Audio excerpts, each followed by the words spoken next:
At the time that I started in groundwater modeling, you needed to know Fortran in order to be a modeler. Because geologists who knew the field and the real world, normally they were not an exact science, they didn't know programming.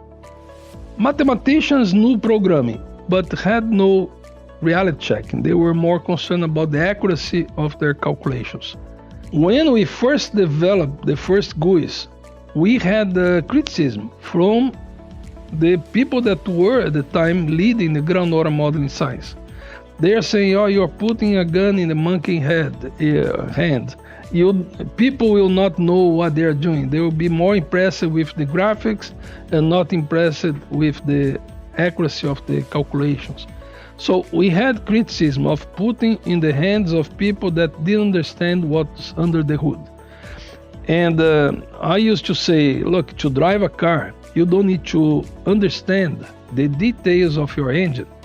If it fails, you call to a mechanics. You need to drive well.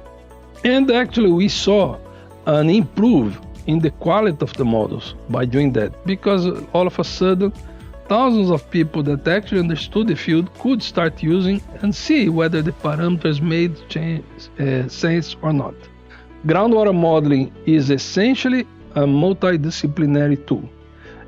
You need to have on your side good geologists that may not be expert in numerical modeling, but they can do a geological model and see whether your representation is the model makes sense, it's the best it can be.